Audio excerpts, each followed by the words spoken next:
November 15, 1315, a narrow throat of frozen mountain, carved through the Swiss Alps, pinched between ancient forest and black water. 9,000 armored knights rode in at sunrise, the finest cavalry Europe had ever assembled.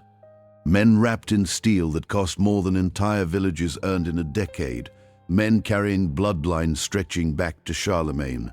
Men whose banners had never once been lowered in surrender. By noon, some of them were face down beneath the surface of a frozen lake, their own armor dragging them into the dark like iron anchors. Others were crawling through mud and ice with halberd hooks buried between their shoulder blades, screaming for mercy from men who had run out of reasons to give it. A handful reached the shoreline, turned back to watch what was happening in that pass, and walked deliberately into deeper water. They knew the armor wouldn't let them float. They chose it anyway. This was not a battle by any honest definition of the word. It was a slaughter dressed up in the costume of one. A cold, methodical destruction of everything medieval Europe had built its identity around.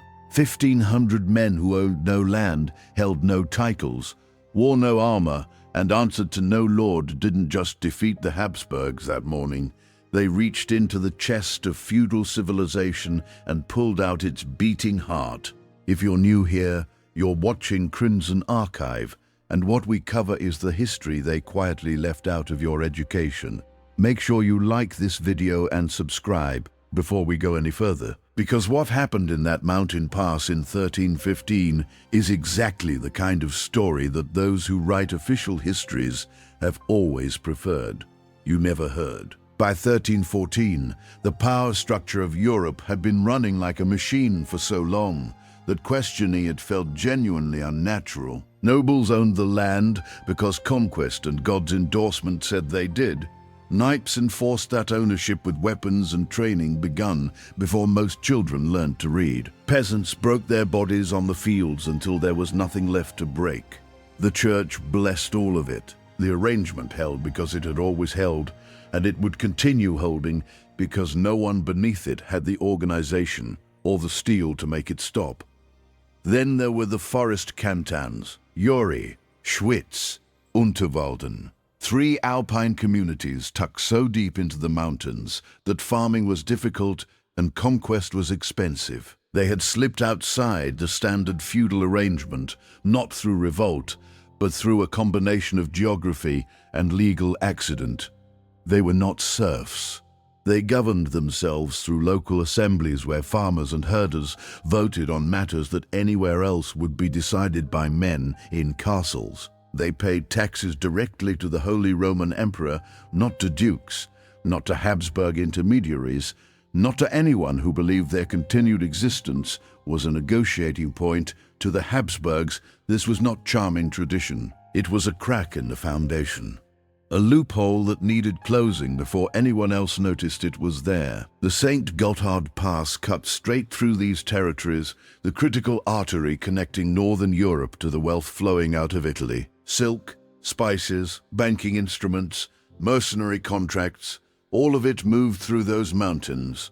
Control the pass, and you control the tariffs, the troop movements, the leverage over every kingdom that needed Italian trade to survive.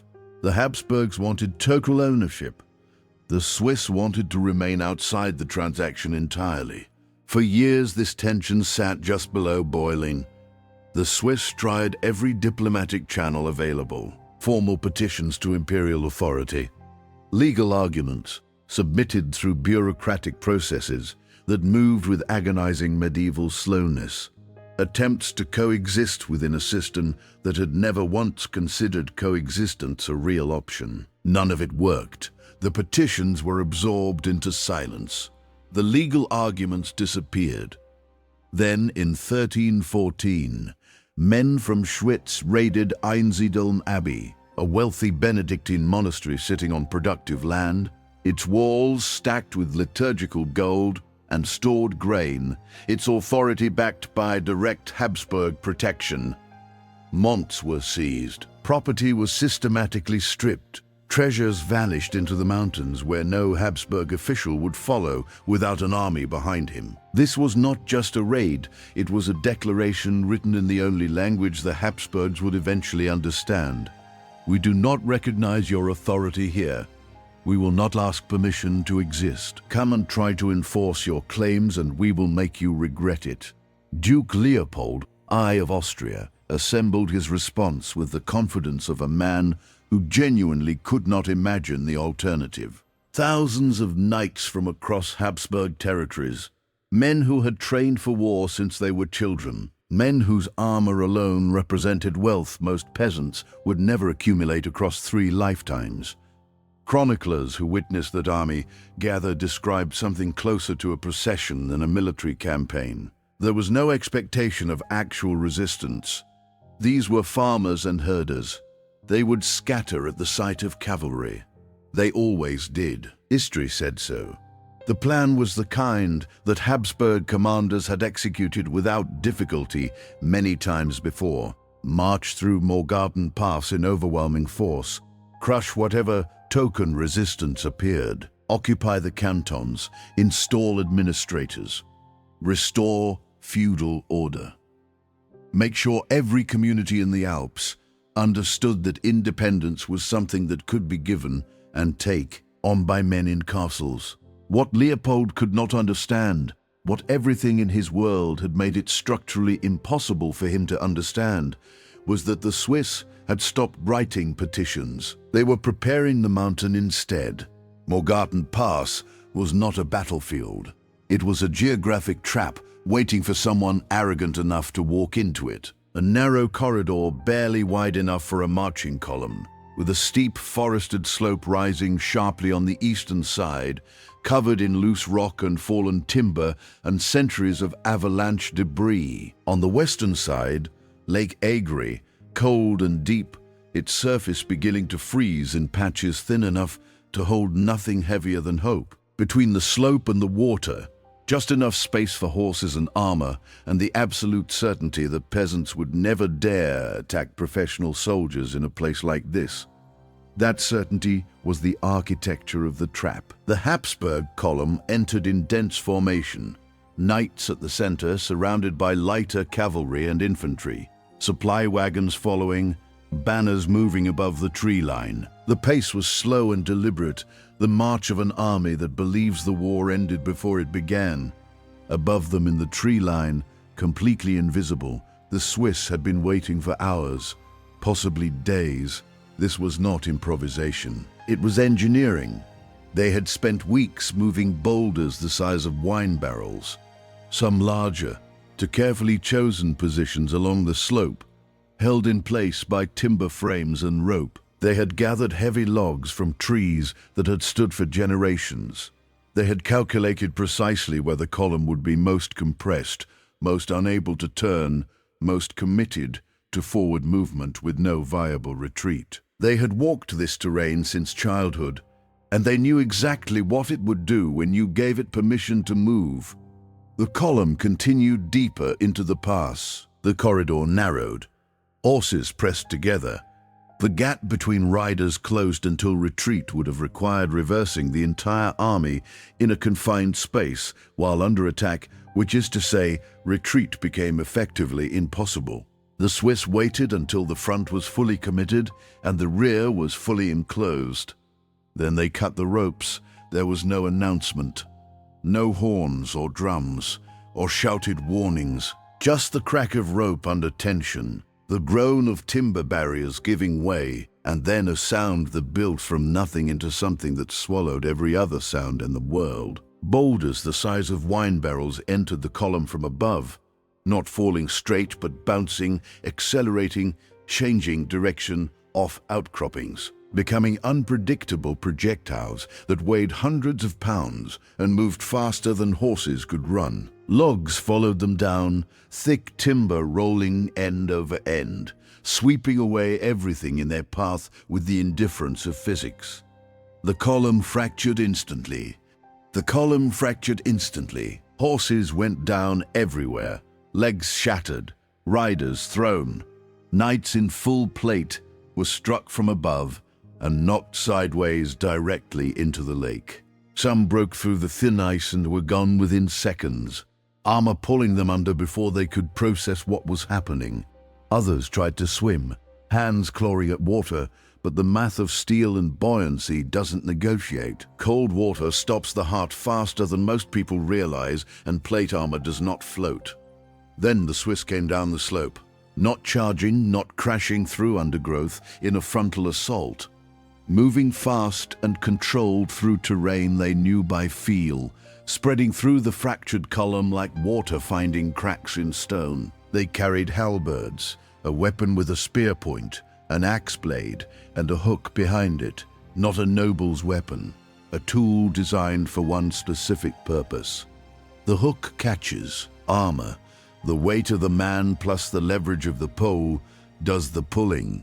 The knight hits the ground already exhausted and pinned under steel that was meant to protect him. Then the axe finds the gaps at the joints, the armpit, the back of the knee, the throat, places where the armor never quite closes all the way. Knights tried to fight back. Some formed small defensive groups, backs together, shields locked, waiting for support that was never coming. The rear of the column was sealed by rockfall and dead horses. The front was pinned against the water. There was nowhere to charge and nowhere to retreat, and the Swiss had no interest in ransom negotiations. These were not men fighting for glory or the rules of chivalric combat. These were men who had tried diplomacy and been ignored, men who understood with complete clarity that losing this fight meant the permanent end of everything their communities had built.